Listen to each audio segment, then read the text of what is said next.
Okay, we are live in most places. Let's wait for this With everybody Instagram else, thing to connect. right? I mean, honestly, there it is. Amazing. I've been impressed with technology, knock on wood, during this Mercury retrograde. Thank you, technology. Yeah. Okay, I'm putting a note to join us live in YouTube. Cool. I'm making it so that I can watch the comments and also look at charts. Yay. Join the chat. I will let you introduce us while I'm just doing this. Okay, cool. Hi, everybody. I'm KristaLyn and Sofia. This is Vivi Henriette. We are Ask Me Astros, where weekly we do a live broadcast where we do sort of a coffee talk and talk about the astrology, or sometimes we spiral into philosophy and theology and other ologies that go along with it, because astrology really can be connected to anything. And once a month, most months, we will also do a special live broadcast where we go over one anonymous chart, and you can see how two different astrologers approach the same chart and delineate it. And that person also gets a free reading with both of us, because I have worked it out where I can do that again. Ha. I love it. Yes. Yay. So yay for back to that. And yeah, I always forget we're Ask Me Astros. So technically we have a website. You can literally just ask us astrology questions and we will answer them. The idea was to do it in these coffee talks, but they've sort of ended up as our this is how we hang out. Spiraling conversations, which people tend to join us, which is just lovely. So we want people to join us, like Marissa Portugal 2222 and Christy Dunnigan. Hi, they are on my Instagram right now. So I just want to acknowledge that you guys are here and we appreciate it. Feel free to join the conversation. And yeah, and YouTube. And hello, Carl, and Hope with Facts. That's yes, that's Angela. Hi, Angela. Angela, check the Patreon, because there's a lot of news that came out this morning as far as student study. Nice. Yeah, it is. I feel like every week for the past whatever, it's like, wasn't that a week? Wasn't that a week? And then I looked this week and I was like, oh, look, it's just a full moon in fall in Scorpio and just Mercury direct. But then as I was just like going through the week on the chart, I'm like, no, it's just the moon, gibbous moon opposite that still partile Jupiter Uranus situation as Mercury prepares to go direct on the North Node. With, I mean, Venus is still quite close to Chiron. Mercury is not too far away. They're kind of bookending Chiron by 5 degrees on either side. And I know you wanted to get into that a little bit, which I think is going to be interesting. I feel like I have been just like shown I feel for every astrologer who's ever been like, I don't think about Chiron, which like me included. Yeah. Like, well, yeah. I feel like we've just been shown like, hi. Chiron has really proved us wrong. But so I've always had a soft spot for Chiron. It's very prominent in my chart. Yeah. And it shows up in a lot of thematic ways. But I always thought, I can find that in other places, like maybe that's not Chiron as strong as I feel it. Maybe it's other things that I'm attributing to Chiron. I'm an ancient and traditional astrologer. Yeah. So I go with those first. But I also wonder, those ancient and traditional astrologers were probably not too far off from the thought processes of the likes of you, myself, Demetra George, Gabe, Larry, all of our favorite ancient focused astrologers, Kelly. So they might have been really looking at Chiron and being like, I'll write you into the book next time. It's like, okay, if it's like even like a degree, I'm like, whatever. But it was like that 19 degrees, just like on the eclipse point. And and I don't know. And I feel like every time anything like just joined with Chiron, it was just like sadness. I feel like this like whole month has just been like, I've learned to pray. I've actually had a come to Jesus moment myself this month. It's like, I don't know who I'm talking to, but I'm talking to someone because it all feels futile. And why am I crying? Right? All the time. Oh my gosh. Like Friday, it was this beautiful thing where I have a playlist, and on this playlist, I have some songs that I've used throughout my life to meditate and just give myself a moment, because with my Scorpio moon, sometimes just bringing those emotions up is not easy. Yeah. And so I was having a really productive morning on Friday, sitting at my computer, doing stuff for the Patreon, doing stuff for my solo return, which is coming up. And the song Now We Are Free, which is the song from Gladiator, the more instrumental one that the woman sings, came on. And before I knew it, my head was on the desk and I was crying. And I'm like, okay, we needed to feel this. We're not going to stop this. We're just going to let it ride. between like Chiron and the North Node, it's like I would just like this month I would just like be in a moment and then just like crawl to my computer and just like what's happening now? Oh, like Mercury and Chiron, Yeah. Venus on the North Node. It was just like Mhm. Aries, every new man. day. Yeah, it's been a crazy month. That's just been very, Aryan, very aggressive. I just want to say, like, as someone, yeah, Carl has Sun in Aries too, right? Yeah. Like, as someone with the Sun in Aries, like, I demand a redo. Like, I was just stoked. I was like, oh, it's my solar month. Like, yeah. And I'm like, this literally, I was actually thinking about this. I went to see this terrific, like, comedy improv group called Planets, Planets, Planets. And Oh essentially, yeah. they're so good. They just like tell the sky with improv. It's just incredible. But like their take on the sun was like the sun had an ego death. And I was like, oh my God, literally, that's Mhm. eclipse is like an ego death. And I was like, I feel like I've had an ego death this month. Like, I feel like every Aries I know, like, ouch, this was supposed to be like. Yeah. And so, anyway, I love this idea of thinking about we've all had these sort of ego deaths that were kind of brutal. Um, Anyways, my we should need a redo. Like, like when you Yeah. miss, there's like you miss too much class, so they have to add like once the end of the year. I feel like we Yeah. need to add We like an need like extra Aries the into snow next makeup year. days. Yeah. Yeah. Yeah, I remember that feeling actually, as I just got away from the eclipses happening not only on my ascendant, descendant, but on my sun and moon for those periods of time. Yeah, I like that my chart gives me the double whammy because then I get the longer breaks in between. But I feel you. Oh, I had the double whammy too. So I just had the eclipse on my moon, and then Was it your my angle? moon, and then my Venus. So I've been eclipsed Okay. too. Yeah. Boom, boom, boom. Yeah. So what was your ego death like? Do you remember? During the whole situation, it was a lot of like who I thought I was and what I thought I was capable of, and where I needed to ask for other people's strength or borrow other people's strength, and Yeah, just admit that I can't do everything. Taurus, Scorpio, right? Very stubborn, very I can do it myself. And there were several things that happened over the course of that eclipse cycle, that year and a half, where it was like I cannot do this, and the most heroic thing I can do in this moment is call your mom or like call somebody else who can. So the powerlessness that I had to be okay with in certain situations, just knowing that where I am powerless, somebody else has the power and we can work together. That was a big ego death for me. And it's I'm going to relearn it throughout my whole life, I'm sure, but it was a reminder. wow. Yeah. Something that came up, two things when you say that come up for me. One is something kind of you've said. Well, I'm gonna quote my friend Seamus Fay, who has a really great book of poetry that just came out, and it's over there, and I won't get to get it. But I think in that book they mentioned, and they've mentioned in conversation too, it's like something like I'm gonna butcher this, like a line that like their aunt told them there were things that I wanted 20 years ago Mhm. that I look back and just like thank God I never got. Right? Right. And Yeah. and I was thinking about that. And I was thinking, I think something you've said before, and maybe this was more related to your Saturn return, but I felt like kind of like came up as like ego death stuff Mhm. for me, is that like those points in life where you realize that like the things that you thought you wanted are actually just like none of it. Like there's just this whole other plan, and you're like, what the fuck is happening? Like, I don't know. I don't know if anyone else has experienced a when you had an eclipse to one of your luminaries, but that feeling of just Mhm. like it's kind of beautiful because you're like, okay, I think there's a plan that I don't know about, but also just like I have no clue what's going on. Like everything I thought I wanted, just not. Yeah. Yeah. My biggest thing that I talk about in that context, especially throwing back to the Saturn return, was having to mourn the life I thought I was going to live Mm. for a hot minute before accepting what life was presenting and asking me to be. And honestly, when I decided, okay, you obviously don't want me to do this thing I'm trying to do.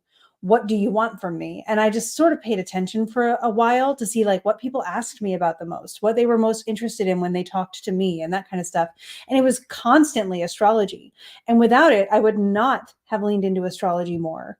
I would have kept it as like a personal thing that I would have just done on the side. And I would have been trying to just write books. And now I get to do literally everything that I love to do with the most amazing people that I, at the time, never thought I would be able to discover or maybe even exist. Yeah. And so it really did play out well, but it hurt the sense of rejection of everything I thought I had built well, knowing that I deserved better than that, but it didn't feel like that in the moment. Yeah. It was hard. Dude, I feel like I don't know, like I feel like I've been having one of those months, but I also know like a lot of people around me have. So I think that's Yeah. something beautiful. It's like, okay, like, you know, I know it's a different transit, but I think there are a lot of similarities, right? If we think Yeah. sun, solar purpose, like what you think you want in life. And this is, you know, depending on, you know, how all of this astrology is happening for you. Even thinking about like the nature of that Jupiter Uranus conjunction for Mhm. people. It's like, Oh, I yeah. know there's like astrologers are like, yeah, like big abundance, big abundance. But it's like sometimes the big abundance comes through fucking painful experiences because we don't even know like what that looks like at first. Well, and it can drag you out of your comfort zone. You know, big Yeah. abundance can also be overwhelming. I am entering the first year from the last 2 years where where Uranus is not on my sun in my solar return and throughout the whole year, right? Yeah. Today, they're both on my descendant, but they will move on by a degree or two and get off my descendant by the time my solar return comes along. So they're not partile to one of my major placements in my next solar return. And I feel like I might be free. I'm not sure, but we'll find out. Wow. What's let's maybe we should read some of these comments because they're pretty Yeah. good. Oh, good I'll morning. let do you want to read or do you want me to? Oh, I have a comment from Sarah just saying good morning. So, good morning. And then okay. Let's see. Angela says, I lost it on Saturday, burst into tears, and actually went back to bed and took a nap. Oh my God. What Saturday was rough. Me too. mhm, Me too, yeah, Angela. I actually had a mini meltdown yesterday, but it was because I went all day Saturday and then I had to do the NCGR board meeting for 3 hours yesterday, which was productive, I will say. But being the clerk and having to pay full attention the whole time was difficult for me. So maybe you had a delayed meltdown. I can't even think what Yeah, it was a blur for me, but Saturday was rough. Okay, so yes, there with you, Angela. yeah. Um, okay, and so Devin says last eclipse cycle was my sun moon. This eclipse is at my ascendant descendant. Okay, cool. So you're with us. You're in the club, Yep. and we are describing Caitlin at the moment. We're Caitlin here helped together. out with This is why we do these. spaces. Yeah. So yeah, Caitlin, I feel you. I don't think I have Caitlin's chart, ironically. Somehow over that weekend, I didn't ask you for your chart, which is very uncharacteristic of me.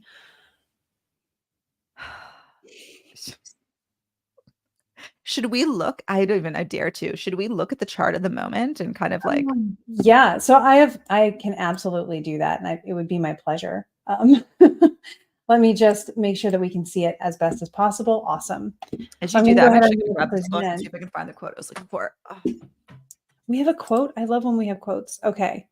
Sharing screen, bringing up Luna for the chart of the moment, at least where I am. Okay.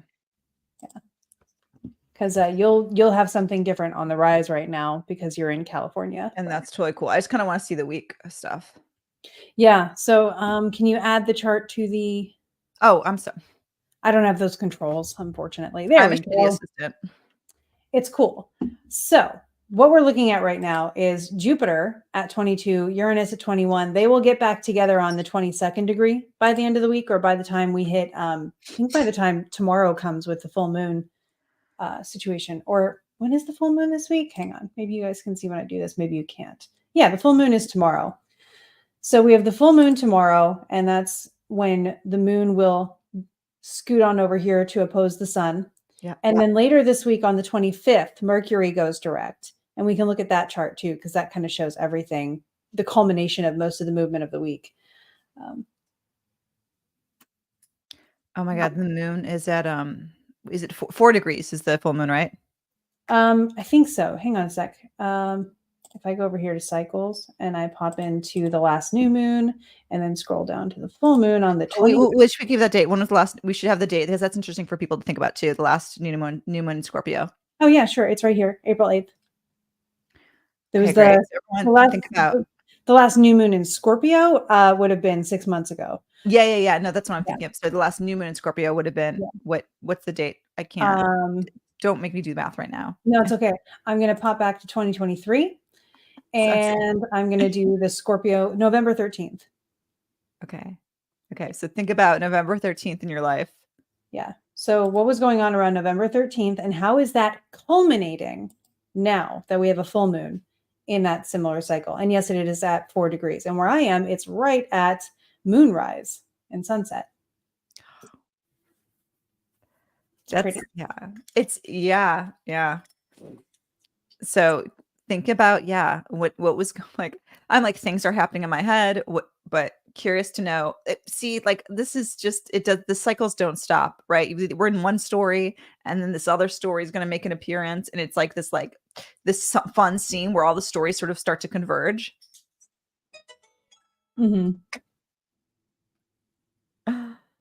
Yeah, it's going to be because we have that, and then Jupiter and Uranus are trying to get back on the same degree, which by the 25th they will.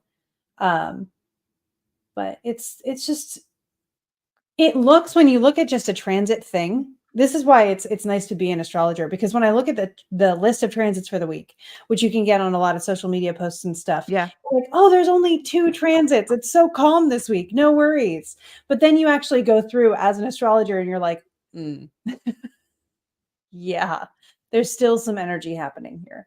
And it's interesting too. I think the complications of it are like there's a lot going on, but not like I was talking to a friend of mine about this, actually, Barbara, who's in a really amazing our friend Barbara, who's an amazing astrologer. Yeah. And she's like, I don't know, this like eclipses like haven't been like the story hasn't been so like loud for me. And I don't know, I've been thinking about like astrology in this way too, right? Like just because something's really big in the sky doesn't mean it's going to show up for you personally. But I think it's also important because in these moments where it feels very like crisis mode, we need to have some people who can like hold it together. And I'm like, great, like Barbara, you're in the hold us together camp. Yeah. Yeah. And if you think about, I know a lot of astrologers and people who have been responding to astrologers in the form of comments and things like that. I've been talking about how, I mean, Saturday was chaotic. It was the exact conjunction between Uranus and Jupiter. And honestly, I was having kind of a good time that day, which led to a crash the next day. But I was also keeping an eye on the headlines, because I thought, this is more of a social transpersonal experience that we're having. Yes. And it's the beginning of a 13 to 14 year cycle.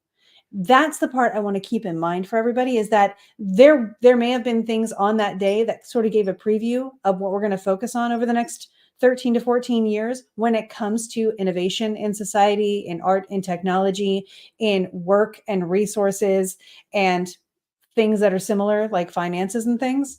And I do have my opinions on what that might be, but it's something that unfolds slowly. So the people who are like, oh, the astrology didn't work because nothing blew up that day. I mean, we've had several volcanoes going off and many earthquakes going off. So I think that's fair enough for, the sign that these two are in. But as far as society and culture, yeah, that's because we're going to see the results of it unfold slowly.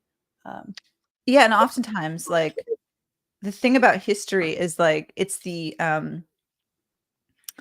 distance that gives us sort of the bird's eye view, right? Like that's the thing. Like when you were, I don't want to like doom.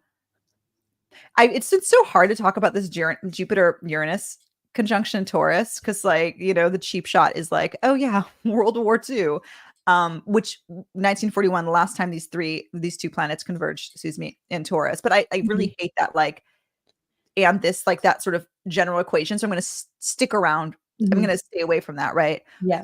But also just to say that like using that as an example, like when you were probably like just in the ground in that period of time, right? Depending on your perspective, it could have been like okay to like brutal, depending on where you were in the world, etc. But like you probably didn't understand it in the context that we do now, because now we have like the lesson of history to be able to understand everything that was happening, right? It wasn't just like World War I erupted in a day and it was like that's how the transit played out. But to your point, right? It's like these things play out over time, and it's sometimes only in history that we can go back and see the totality of them. And sometimes only after something is completed can you find out where it started. Yeah. I think about certain astrologers who, one astrologer I know specializes in sort of like homosexuality in astrology and Yeah. culture. And they placed sort of the initiation of it emerging in society at like a food fight that happened in a high school that I had never heard of. But they showed me like a date and a transit, and then this happened there. And that led to this snowball effect that if you don't study it, you would not go back that far for it. So you would start it like here when it started reaching the headlines, but really that headline came from something here, which came from something here. And so you never really can tell until you have more context where something is rooted. Yeah, and sometimes it's like the events that you kind of sleep on, to your point, right? Like, it's like a thing it's, you know, notable, but not the most notable. Mhm. Um, which is to say, like, I don't know, have you had some big thoughts about, and you study mundane astrology, so what are your thoughts on this Jupiter-Uranus conjunction? So in studying mundane astrology, because it's got Uranus involved, I've had to go towards more modern Yeah, astrologers, right? So I've been reading from Richard Tarnas and Howard Susportis okay. mostly. And they both agree, and they tend to get pretty excited about this. There are certain things I looked at different people who were also born with this to see the characteristics of like what a lifetime looks like when you have it. And they are innovators, right? They are big dreamers, and they bring about unconventional ideas, and they have support with that. Um, and so to me, when I'm looking at this, I'm seeing that through a little bit of elbow grease and through perhaps a lot of effort, we are going to see. I've been expecting, and I continue to expect, that we're going to see a revolution in the way that we approach nature and natural resources, Yeah. the way that we approach our finances, and the way that we support or gather resources for our everyday stuff. I imagine that might lean more ecological. I'm also bringing in Pluto and Aquarius when I consider that part too, just because Pluto and Aquarius to me reads solar punk. Like, Mm. this whole like more recyclable, responsibly sourced resources, but elevating them into technology.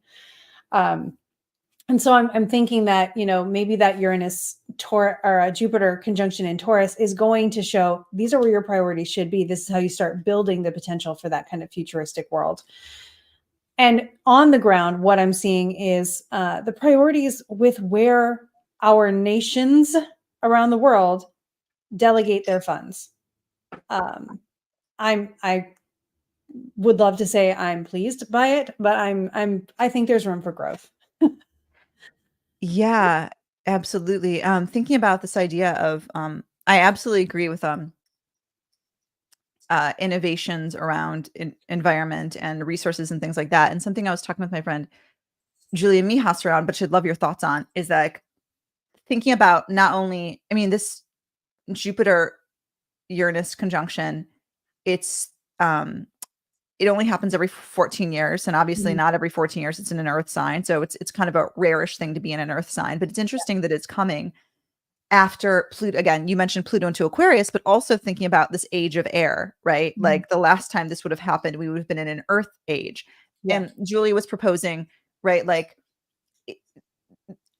thinking about this idea of the age of earth is giving us some perspective about how we think of earth. And so Mhm. maybe because like this almost feels like a last gasp of like the earth is screaming, and now that we have this sort of, that we're like have this air perspective, we Mhm. can see it, and maybe there's like more of an urgency around it, right? Yeah. Like shit, we need, like, this is going fast, like thinking about the volatility of air, right? Like if something pollutes the air, you can't escape it, and this idea that like we need to like come up with these solutions. Yeah. I actually, because today is Earth Day. Happy Earth Day, by the way.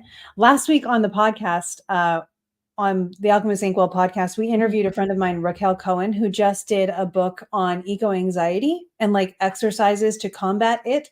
Oh, And she went into the like, I understand that it's a bigger problem than an individual person can solve alone, but a lot of us are feeling panicked about this. So what can we do about the anxiety we feel, and what is within our power to at least lead a better life in that way? And so she made a lot of points about that too, about how she said, the earth is not necessarily dying, but we're not treating her very well. Like the earth knows how to recycle herself and do all of these things, but we are not making it easy. It's kind of like secondhand smoke is a thing that the earth is dealing with, and we are the ones putting it out there.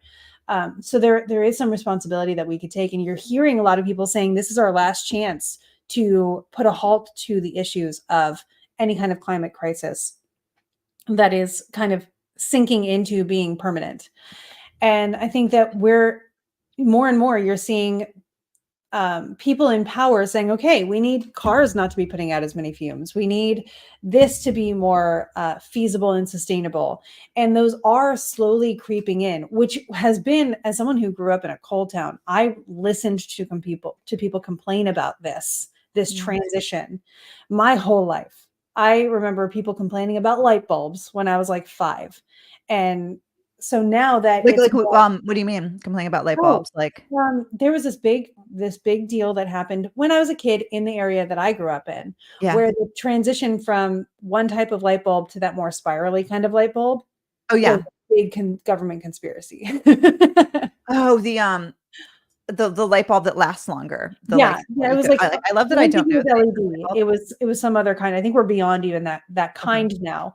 But it was this big, I don't want to have to change kind of energy.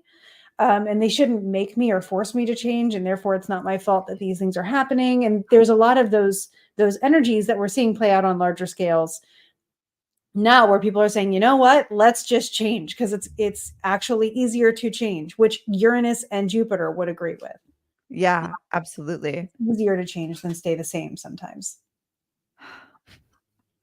I want to keep diving into this. I also do. We have someone has a question. Let me see if we can do this. Okay. Yeah, I think that one might be better for an Ask Me Astros larger broadcast because it's very So we should say that questions that are really personal to your chart, that might be better to submit on the website. AskMeAstros.com. AskMeAstros.com. I'm trying to think if we can make this into a general question.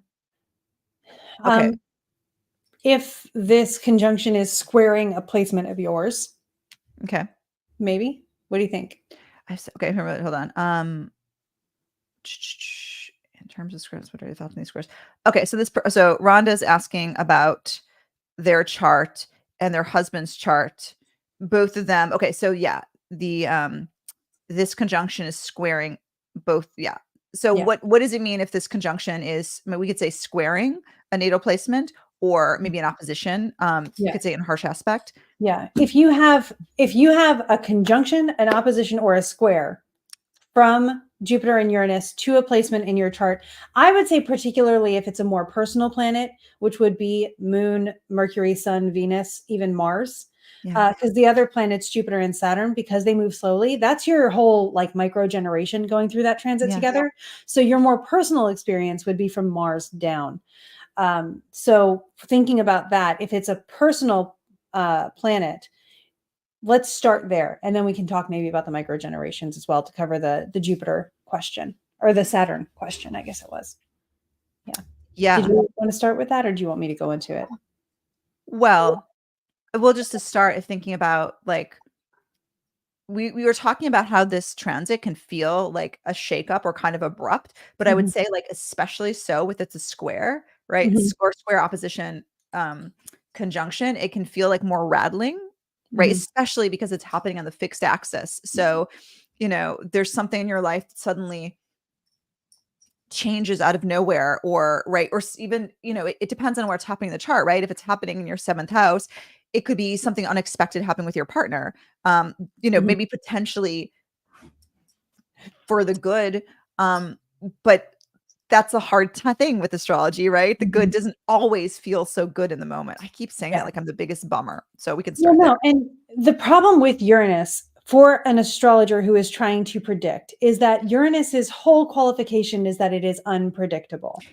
So it's not that we're saying, oh, this is bad. It's saying we don't know which way it's going to go because Uranus by nature is unpredictable. Like to your example, this is happening on my sun and my descendant in the 7th house, right? And so my husband came home last week and said, I applied for a new job. It's happening in his 10th house. Yeah. So with his midheaven, and I'm like, well, cool.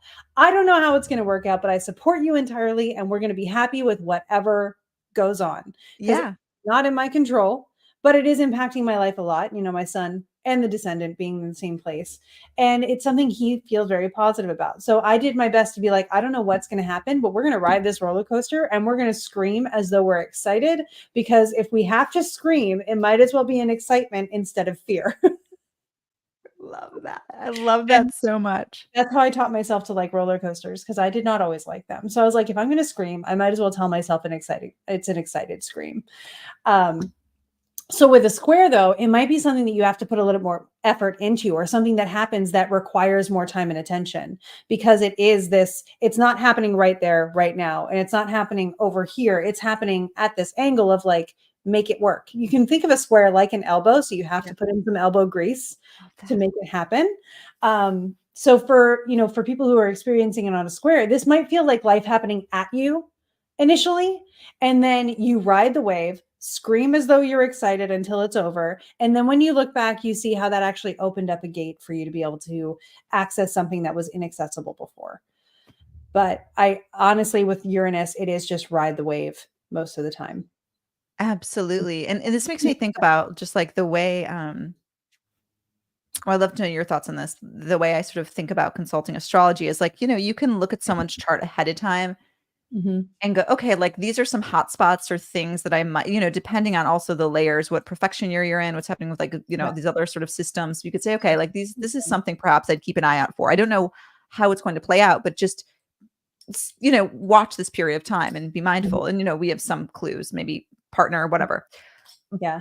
But at the same Mhm. time, I think like at this point, like if you're just being reflective and being mindful of your own life, right? You probably know what that story is. Mhm. And it's just a matter of recognizing for what it is and going, "Ah, okay, like that unexpected thing. I have to put some like to your point, right? It's a square. Maybe I do need to put a little more work in it." And I think the beauty of astrology is just helping us uncover what's in front of our faces. Yeah.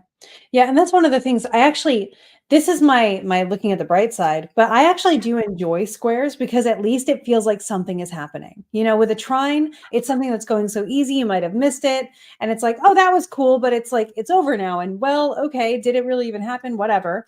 Conjunctions, you feel it happening to you, and that's fine, but the squares is like, that's the action sequence.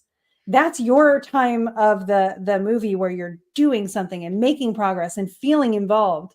And if you have to be in that energy, Yeah. you might as well decide that that's the exciting part of the energy is at least this is the part where I have action to take. It's not the one where I'm waiting to be able to take action, which is where I get a lot of anxiety because I can't do anything yet. And I'm focused on what I would do or what I might do or what will I have to do. And you can't actually take action on it. So you get very much into the air of it. And it's not passed already, so you still have the full power of being able to get it exactly the way you want it or being able to do it the way that works out in your favor. So that square to me has a lot of potential victory to it. Yeah, I think of too so I think of the idea of squares move us forward, right? They Mhm, propel the action. If we think about, right, the squares in a chart being like sort of the tent post, right? I've been mhm, also thinking this image of like maybe you're turning something, like you're making it tighter, and a square is just one turn.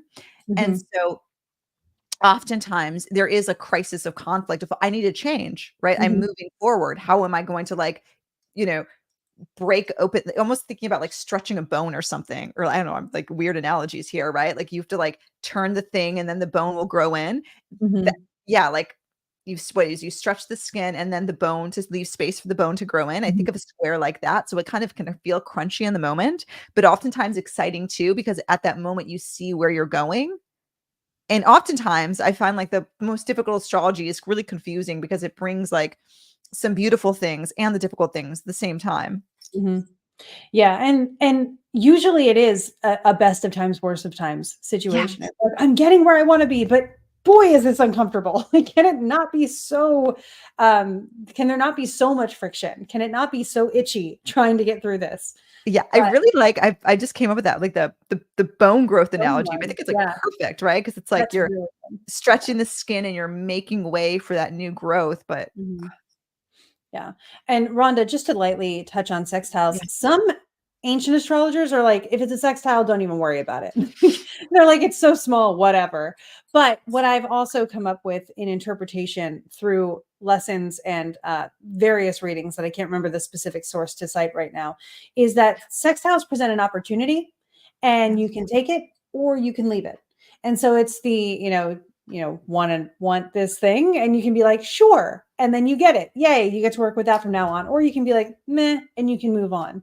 And so it is a very subtle aspect. And I think that's why astrologers like Maternus, I was so sad because I was going through my own chart as Maternus would have read it. And Yeah. I'm like, oh, cool. I have this sextile. Finally, he's going to say something nice about me. And he was like, if there's a sextile between these things, don't even acknowledge it. And I was like, you just can't be nice to me. Can you, Maternus? Could not do it. Maternus would not like me. If you are going through the solar ego death or at the heels of the Aries solar ego death, maybe don't read Maternus. Yeah, no, Maternus was writing at the fall of Rome. Imagine the mental state of that. Yeah. I mean, maybe we can. Who knows? Oh, excuse me. Excuse me. Bless you. Thank you. Okay. What does your shirt say? I'm just trying to read this. Well, I Hold was on. hoping you'd ask. This is my last chance to wear it because Mercury is stationing direct. So I know it's backwards, everybody, but it's sorry for what I said while Mercury was in retrograde. So good.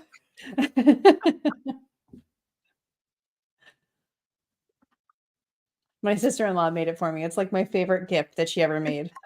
It's so good. I want one. It's great. Speaking of, it's funny. I didn't even know that. And I was about to say Mercury, like Mercury just made the entrance as Mercury Mhm. does. Yep. Someone asked me, and I didn't um have the answer to this, but okay, so in modern, right, astrology, we're like, okay, like Mercury retrograde, phones are going to drop in the toilet, things are going to break, technical breakdowns. And I know Mhm. that comes from Mercury ruling communication. But I also know, like, can we trace that? Like, I'd be curious to know if there was someone writing like horoscopes that started this. Like, when did that trend start? When did it become technology?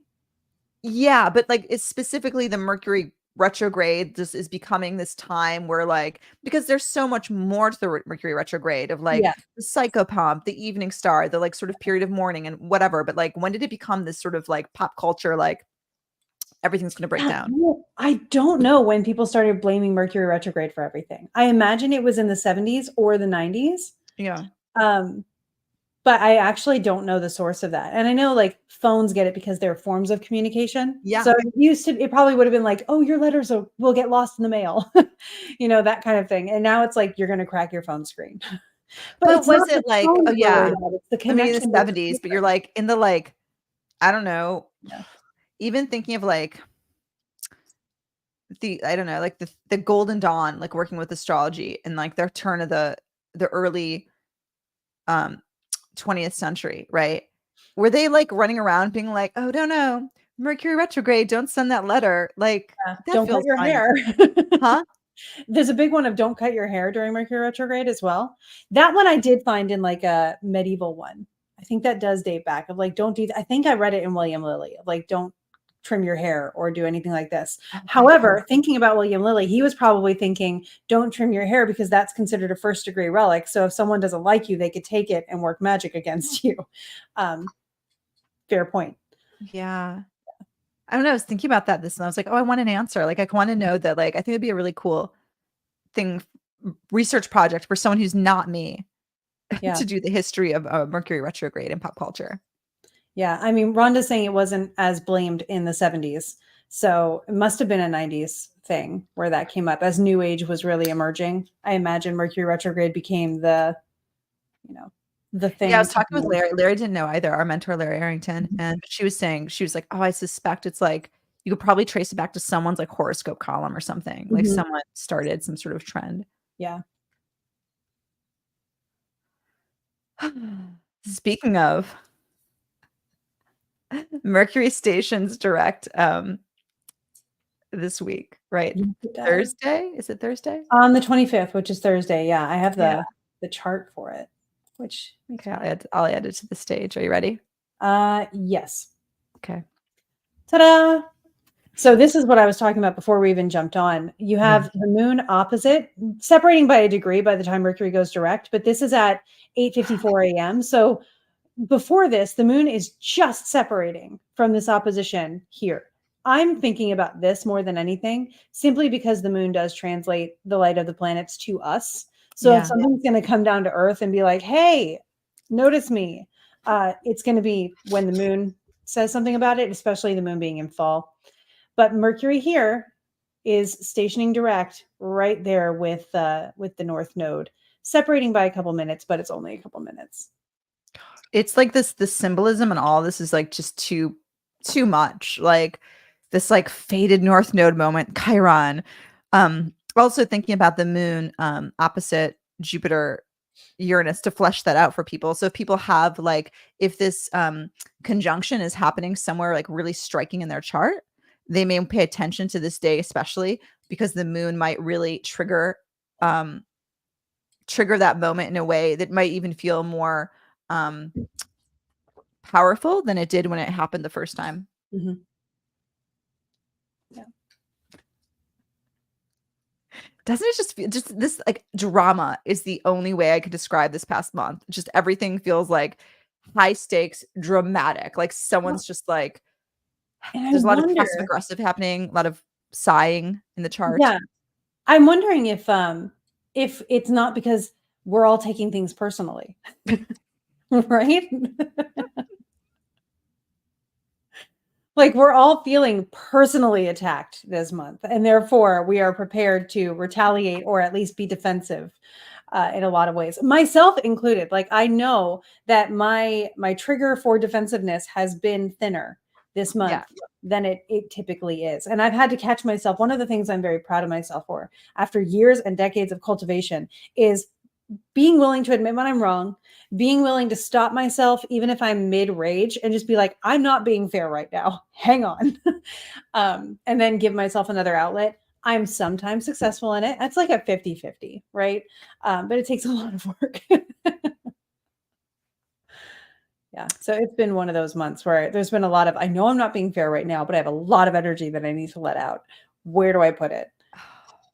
It is that's like the ego death. Like I just feel like this Mhm. month has been just like an exercise in how do I hold myself accountable for all of this energy and like who also with Chiron there. I think for I've had personally, and I would love to know if other people had too, these like moments where I'm just like, fuck, like you're this whatever pain I'm in is just me sitting with my own shit and being like, fuck, like actually it is all about me. It's all about me Right. because I can control these things. I can control the way I react. I can control um uh what decisions I make, how I treat people, et cetera, et cetera. Like there's just that like that Chiron brutality of just like, fuck, it is me.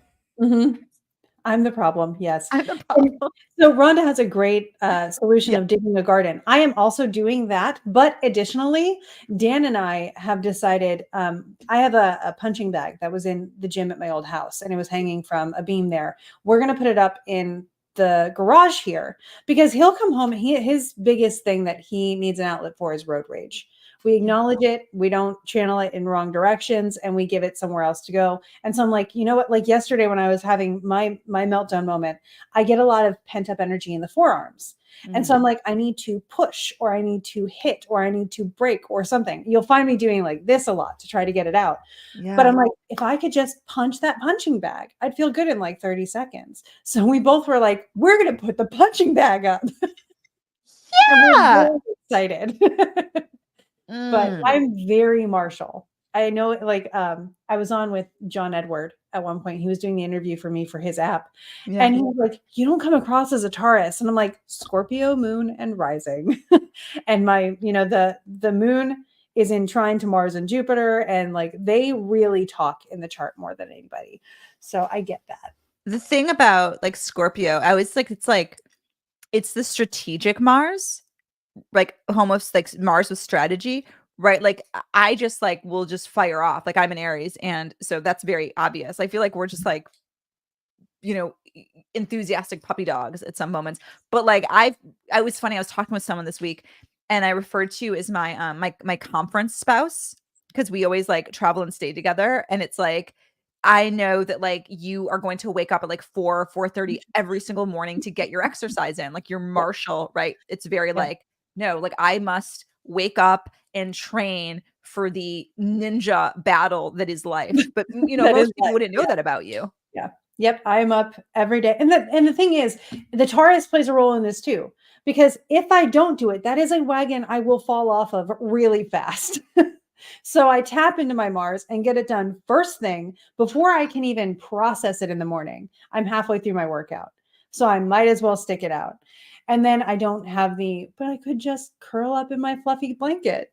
So those two really do pull at each other. But I lean into the Mars for my health. Aw. Yeah. Hello, Ron. By the way, Rhonda has been so kind to us. Yes. Rhonda Wim. Um, we'd love to do it. That's so sweet. We would Yeah, love to that was interview super fun. with you. I'm just speaking on both of us Yeah. or I both of us. concur. Yeah. We're both very martial. And then you mentioned you have a strong Mars as well. So that could be a really fun conversation. Totally. Also, Now I'm like, we could build your. I'm like Rhonda. Like, what is Rhonda? I'm like Rhonda. Now I'm like wondering, are you a person? Are you a bot? Do you know Rhonda? I do not know Rhonda personally, but I imagine they are a person. I hope Okay, they are a cool. person. When everyone says like I could build something, I'm suddenly like, oh fuck, did I get? I'm so Swindled, gullible. right? Yeah. Whatever. If Also, you are a bot, Rhonda, like we can be friends. It's cool. I think this is Elizabeth Blanco, who I've traveled was in Greece with us, actually, I think, because I'm pretty sure that is Santorini in your profile picture, supports the punching bag uh, idea. And I so love it. thank you, Liz. Now, okay. Um, now I'm confused. I'm like, is this a bot? Is this not a bot? Yeah. Okay, I have a channel here. Okay, cool. Okay. Let's wonder. Thank you. Thank you, Rhonda. Um, what are your words of wisdom for people going into this week, KristaLyn? Okay. So my words of wisdom for this week are slow down. And if you're going to be obsessed over something with the moon coming into Scorpio, obsess over your own right to rest. Because I have a feeling this week, if you're going to accidentally not have the energy and push it anyway, you will have the accident energy this week. This is that kind of like we're pushing just a little too far if we're pushing. So if you're going to hold yourself accountable for something or you're going to fixate on something, fixate on recuperation and recovery. If that's ecstatic dance, like some people are bringing up over on my Instagram, if that's a punching bag or whatever you need to do to decompress is going to be very helpful so that any of that excess energy that we've been wringing really tight over the last month, it can have its outlet. It can relax so that it doesn't get so tight that you end up pulling or injuring something. Oh, I love that. I also think of this idea of like Scorpio moon, right? Like obsessive Mhm. thoughts, as you mentioned. Something that's come up for me this month is I'm doing like a lot of like parts work, right? But there's this remembering at the very core that I don't think any of us has a singular voice. So if something's coming on like really strong, like stopping to ask yourself, like, whose voice is that? Is that like my father's voice, my mother's voice? Is it like my teenage voice? But really like taking a break to investigate where thoughts come from. And because I think this is one of those months where I think we've all had a lot of different thoughts. Mhm. The sky has been speaking so loudly. And I think a lot of us are feeling like pulled in many directions. And so as we sort of ramp up for the last sort of bigness around this, I think something to keep some clarity is really just kind of like taking a breath and asking yourself what's just being aware of your own thoughts and where they come from. Yeah. Yeah, and who they come from is a really great point. In one of the therapies that I'm certified in, we talk about like, what do you believe about this? Okay, who told you that? Yeah. And that can unlock so much permission to let go of limiting thoughts and thoughts that hold you back. So I'm really glad you brought that up. Yes. And then this is, even though it's a doozy, this is nice. This is the first lunation out of the eclipse season. So we are exiting the dragon's den. Mhm. Yeah, thank goodness. Yeah, it's been something. Oh, oh God. So okay. Next week, I think we'll probably do our recording of AMA. Yep. And then Cool. the following week, I'm not going to be here because I will be in Italy. Nice. Mhm. Wonderful. Okay, so you're going to be in Italy. We're going to be doing Ask Me Astros next week. So if people have questions, submit them on the website. And Yes, please. if we pick you, you can get a free reading from both of us, and we will answer a question in your chart. Yeah, What perfect. am I missing? Vivi, how can we interact with you more regularly? Oh, thank you for asking. I think my Substack is my favorite place because I just released an interview last night with an astrologer I really love, astrologer and artist, Marvel Rex. And so you can check out that interview with him. And if you go to the Substack, you can link to the YouTube and the like podcast interview there. There's separate conversations. They're written in the there. And then you can from there, you can, join my Patreon, book reading, all of it. So all the ways. And I know, are your books open right now? Yeah, so I am working with my patrons Okay. first and foremost because I'm also doing my master's degree. So in order to make space for both, if you go to Patreon, you can decide at what level and how in depth you want to work with me. We have everything from getting magical elections each month to getting a free weekly update to being one of my students and having access to consultations whenever you want them, which is super fun. Angela is actually on it's called the Sorcerer's Apprentice tier because we do astrology and folk magic. And I just, word games are fun. So I love love it. that. This Yeah. has been so gorgeous. Yeah. Vivi, Henriette, KristaLyn and Sofia, find us in all the places and have a good week. We're here for you and we'll be here for you next week. Yes. Can't wait. Thanks, guys. Bye.